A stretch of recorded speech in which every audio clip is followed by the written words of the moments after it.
Hi, I'm Nezih, and this is my KitPlus review of the Cinema Devices Ergorig. So what is the Ergorig? Well, it's a chest harness which you can wear to take the weight of a heavy camera off your shoulder. If I put it on, you'll understand. So here's the Ergorig on me.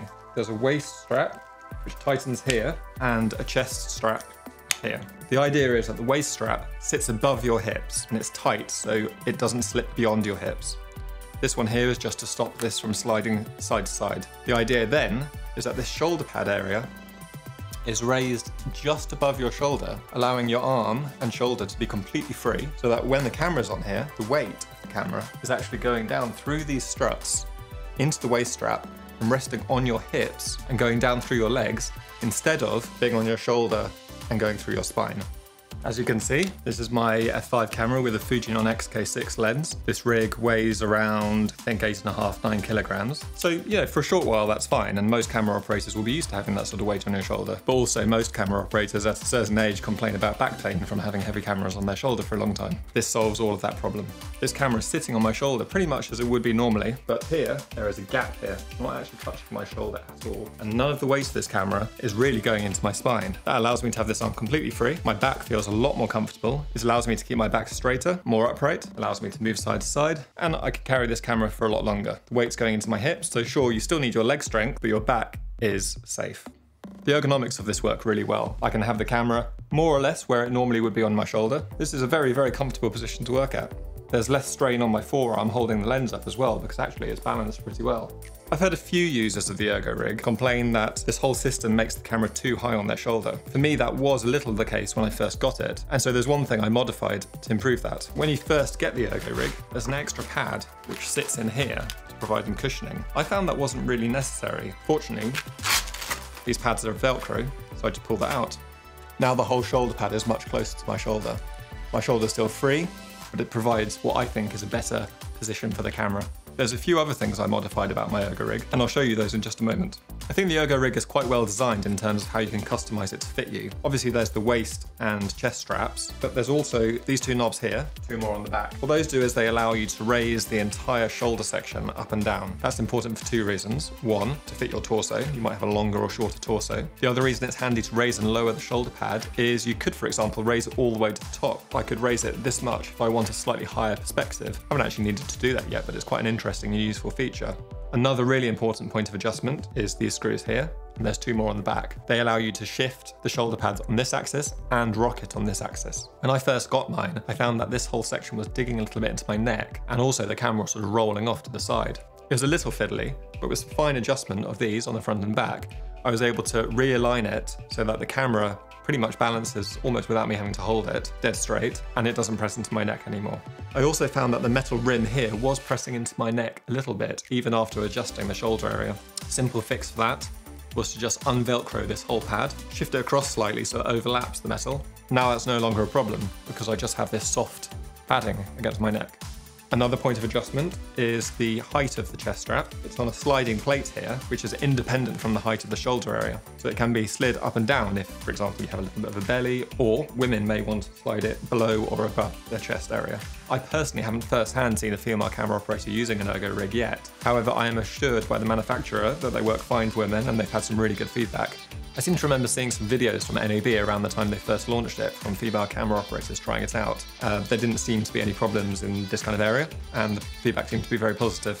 One more point of adjustment is that if you're loosening or tightening the waistband a lot, depending on the size of your waist, you may find that the struts go out of line slightly. They're too close to the edge of your body or too close to the center of your body. The rear struts can actually be moved over to these alternative bolt holes to realign it in that instance. So I think with the design of this, they've considered quite a few areas of adjustment.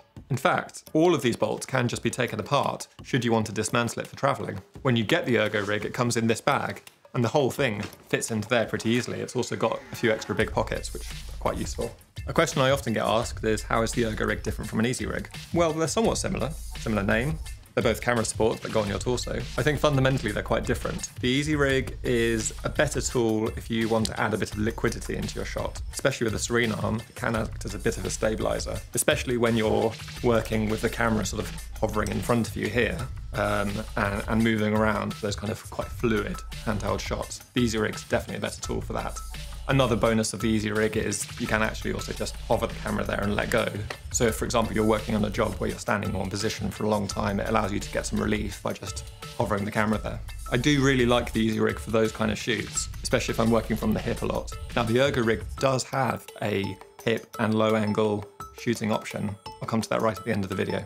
For me, a disadvantage of the Easyrig is I find that because the chest support is fabric and doesn't have any solid components like this, it tends to sag a bit. So I have found, even when the strap's done really tight, after a long shooting day, I find that there's a lot of weight going into the base of my spine, and I tend to get sort of different pain. I don't really get shoulder pain, but I get this sort of pain where my spine joins my hips, because a lot of the weight is sagging into that area at the base of my spine and adding some extra pressure there. So far, that hasn't been a problem with the Ergorig. Where I think the Ergorig outshines the Easyrig is if you want to maintain that traditional handheld shooting style. So either like this with a servo lens, or if you've got hand grips at the front. Because the camera really does move with your body. So you can swing side to side, you can tilt up, you can tilt down. You can move however you want, and basically the camera just moves with your shoulder the same as if it was on your shoulder. The only difference being it's not actually touching your shoulder. I have also used the Ergorig with heavier cameras than this. I've done a couple of jobs where I used it with a mirror with the CN7 lens and bigger batteries on the back, plus a ring light, follow focus, various other accessories. And that rig was a few kilograms heavier than this. I remember doing the same job the year before without one and feeling really sore afterwards. Last time when I did the job, I had the Ergorig, and honestly, I felt a lot better afterwards. I used to get muscle tension around here, and I still do if I don't use this. But since using the Ergorig, that's pretty much completely gone away. On other occasions, I've also used my Ergorig with traditional ENG broadcast cameras in news environments. Panasonic shoulder mount camera with a Canon servo lens on the front, big battery on the back, no problem. Balanced quite well.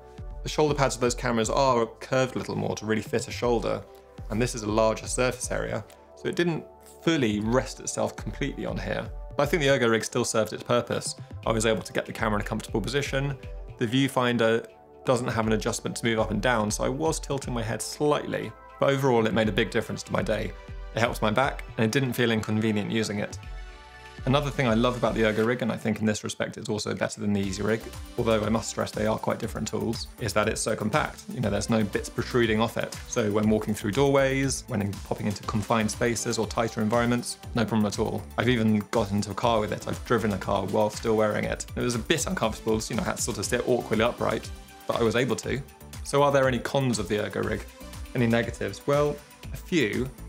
There were a couple of things which led me to modify it a bit. I'll mention those in just a moment. I think the only other real negative is some of the metal is quite sharp. The way they've machined these bits of metal, they're a little abrasive in places. So there's some sharp corners and stuff here, which they're not going to cut you, but there are a couple of times when I have moved suddenly and ended up with a bit of a scratch on my arm.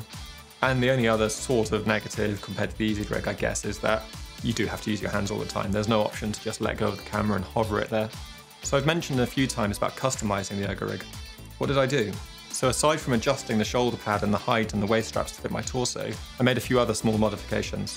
When I first got it, and it's a little hard to show you now because I've done it, the buckle was the other way around. So that to tighten it, you had to pull in this direction, and you had to pull all the way back here. It's important to have the waist strap as tight as possible so that it sits on your hips and doesn't slip down below your hips. For me, because I'm right-handed, pulling with my left hand, especially back here to get it tight, was really difficult actually, and I really struggled to sort of yank to get that extra tension needed to get it tight enough to sit on my waist. Perhaps part of that problem was because I was a little slim, so I was tightening it to the extremes. After speaking with Jesse, the designer of the Ergorig, he suggested, well, why not just flip it around? It hadn't occurred to me that the actual belt is loose and easily just slipped out. I was able to flip the whole thing round. This is really important if I'm, for example, shooting indoors wearing a t-shirt and I have to quickly go outside and put on extra layers because it's cold. I need to loosen the strap to accommodate those layers. So I can easily do that. And then if I go back inside, I'm just wearing my t-shirt again. It's much easier to now tighten it in front of my chest rather than sort of fiddling around. Before I was fiddling around back here. Another little thing I modified was this section of the strut here. I found that it was leaning out slightly, causing these corners to protrude and catch on clothing. On the back of this strut, there's Velcro, so I simply added an extra bit of sticky back Velcro with strong glue here, which holds all this together and stops the base of this strut from protruding out too far. And there is one other really useful addition I've made. The Ergorig has these really useful loops on the waist strap, 2 on each side. So, added molle pouches.